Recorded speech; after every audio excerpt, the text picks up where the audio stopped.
Welcome back everyone for part 2 of the Hero Arts My Monthly Hero July card kit. I know you're all still in shock that I'm current with this kit, but I say caution to the wind, let's go have fun. Alright, so again, just showing you a little bit about the main pieces of this kit. Got this huge stamp set, awesome dies that go with. So let's jump into card number 6. I was almost a poet there and didn't even know it. Alright, so the first thing I'm going to do is stamp out with some of this beige ink from Simon Says Stamp 3 of the balloons that are in the kit. These little images. Don't overlook your little images, people, because they're super cute and they're easy to color. So I don't usually use colored pencils. If you can name the last video I use colored pencils in, I'll send you a prize. I really don't use them that much, and I should. And I definitely don't think I've ever used them on craft cardstock. But this was so fun. These colors come alive, these Prismacolors, on this craft cardstock. So I'm just using 2 colors in each, a darker and a lighter, and then blend it out together. That's it. It was very simple. I think I went over the image twice. The reason I don't use colored pencils that much is because they take forever and a day. I'll be sending AJ off to college before I get done coloring half the stuff. So I decided, you know what, take some time, relax, it's therapy. I did it. I colored my clouds with some silver and white, and then I colored the background, the sky-ish. I'm using air quotes right now, you can't hear me, but or see me. I used 2 layers of the blue pencil. Okay, so I regrettably stamped hello twice because it's crooked.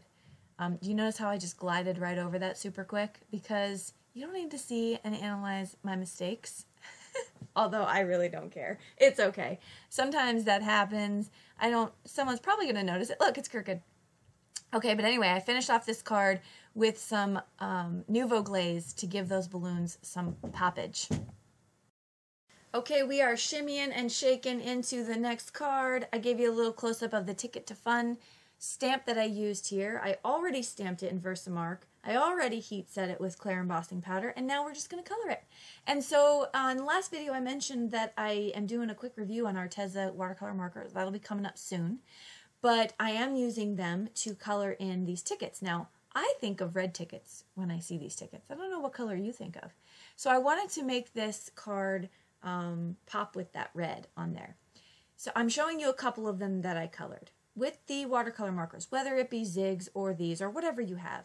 You really don't need to use too many colors. I used 1, and I put it kind of concentrated in one area and then pull it out with the water brush, and voila, it's good for me. I am going to add this gray outline around each of the tickets though, and then pull that color out as well. I really like the way that looks. I think it gives an old-time feel to the card as well as the watercoloring look. So I really appreciate how that comes out. I would heat set the red before you start on another color though, because as you saw, I kind of bled the red out into the gray, and so that didn't make me super excited. But I would just maybe heat set it a little bit more. I did change from a water brush on my red to a Spectrum Noir sparkle pen, so I gave them a little shine. Alright, now I'm going to take the die that comes in the kit, cut out 2 of those tickets in the middle, then cut it down with a Lawn Fawn rectangle stitch die, add my acetate on the back of it because we are doing a shaker card, and I'm using my AdTech tape runner to do that. So I place down my acetate, I get it nice and trimmed up, and then I'm going to use double foam tape for the background. These micro beads are, I'll link below what they are, but they are so pretty and so cute. And then I have these beautiful little sparkly additives as well. They're not sequins, they're kind of just like gems. And so I'm going to add that. So this can be a masculine card, although the shaker bits are super sparkly. So I like the way that was kind of a good mix. I'm going to place a gray textured piece of cardstock behind because I kind of got this gray and red theme going on. And I'm just going to place that on the back. I wanted to put this on a white panel, but then realized it looked a little too stark. So I added a gray panel, so another piece of that cardstock to outline the entire shaker panel. And so that's going to go down. Then I'm going to add some glue to my panel, set that down on the card base, and then the last touch that I do for this card is I'm going to add one of the extra tickets right across the center there to kind of show, I don't know, kind of makes it pop right there. And on the inside, I'm going to stamp Happy Birthday with the red ink that came with the kit. And there's our shaker card. So I really liked this one. This was a lot of fun to do. Of course, I love shaker cards, but it's a little bit of a different take on a shaker card instead of an entire panel, just where the tickets are. And there's a close-up of those shaker bits on the inside. Okay, so we're moving on now to the next card, which is card number 8. I discovered about this merry-go-round that it actually is its own mirror image, except for the flag on the top. So I'm going to show you what we do with that. But I'm going to make a spinner card here. I'm going to heat set that with clear embossing powder, and then I'm going to color my images in. Again, I didn't show that. Cut them out with the coordinating die. And then I'm going to line them both up middle to middle. Okay, so I guess that's back to back. And I'm just going to snip off the flags. This way I have a perfect mirror image. So I don't know if they planned it this way or if we just got lucky, but everything else matches up exactly perfect. And so I just get those snipped up, and then when I'm going to start putting together my spinner card. Spinner cards are not very difficult. Don't be intimidated by them. This is the kind of spinner card, not that flies across your card, but it actually you twist it, and then when the person opens it up, it spins. So I think we've kind of used double verbiage for that title. So I am going to cut the holes in my front panel, and then I'm going to cut a silver frame to go around that circle, and I'm going to start putting everything together. So silver frame first. And then for my 2 pieces that I'm going to put together, I like to use really strong score tape.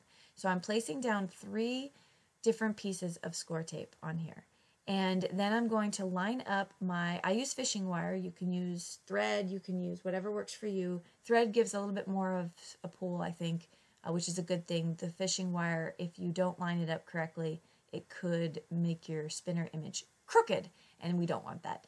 So I'm going to use my fishing wire in there, and I'm going to place down my other image right on top of it, and then I am going to fix this to the back side of the front panel. Now this is not the card base, obviously. This is the front panel that's going to go on the card base. So I place that down with lots of score tape. I like to put a piece down, put the wire over that, and then cover it again with some score tape. That way it'll give me a little extra security. Once that's done, I'm going to take my MISTI out and stamp out the ever so appropriate and fitting sentiment that says, "You make the world go round." So now I'm going to affix this to the front panel using, again, more strong score tape, double-sided. All right, so once we have that done, we're going to spin this bad boy up. And then the idea is wind it up and then close the card and then put it in your envelope so when they open it, it spins on them. So there's an interactive card, not difficult to do. Hopefully that helped you a little bit. If you haven't tried one, I would say give it a go. Mirror images, especially when they come out like this, already done for you, are great. All right, so we are moving into our last 2 cards. So I decided to kind of slow my roll a little bit and do a clean and simple card for the last 2. I got pretty intricate with this kit. I think it's because it's been so long since I've used a full kit and done a full 10 card video. So I kind of got carried away. But when I sat down to edit my 3 hours and 35-minute video, I realized that I think I need a little bit more clean and simple in my life. All right, so here I have very easily picked out 2 colors that complement each other, and I'm just watercoloring them on some Bristol Smooth cardstock. And again, these are the Arteza markers. And now I'm just going to take an image. I'm going to use the same sentiment for both. It says, "You make the world go round." And both of these fairground, amusement park, whatever they are, rides, go round and round. And so it worked perfectly. So I'm going to heat set those just to make them shiny on the card. I'm actually going to heat set and heat emboss with clear embossing powder the images as well as the sentiments. So now I'm going to get my sentiments down, and I'm doing sort of an offset. I did cut both of these panels down with the Lawn Fawn stitched rectangles because I like how they are smaller than a full-size card to go on a full-size card. It kind of looks nice that way. And so I'm just heat setting everything, moving it along. Make sure your heat tool is nice and hot before you do any of this. It really helps, and helps to not warp your paper as much. Taking those 2 markers back out, I'm going to do an ombre effect on the word world.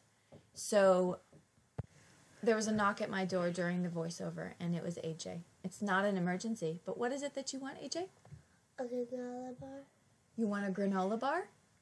Yes, please. Okay, I will stop my voiceover in a few minutes, and I will get you a granola bar, okay? Okay. Can I just want to let you know that I love Mommy's crafts. Oh my. Okay, goodbye. All right, I think he really wants that granola bar, little suck up. Okay, so finishing off this card, I'm taking some Nuvo drops in coordinating colors, and I'm adding a little bit of embellishment to these because they did need a little bit of something, something. So that'll finish off these 2 cards, and that, my friends, will finish off my 10 cards, 1 kit, my monthly hero card kit, July 2018. Tell your friends I was on time. That might not ever happen again. Thanks so much for joining me. I had so much fun crafting with you today. Please let me know if you have any questions at all. And don't forget to hit subscribe for more videos from me. And I will list everything I used below. Have a wonderful weekend. We'll see you back soon. Bye-bye.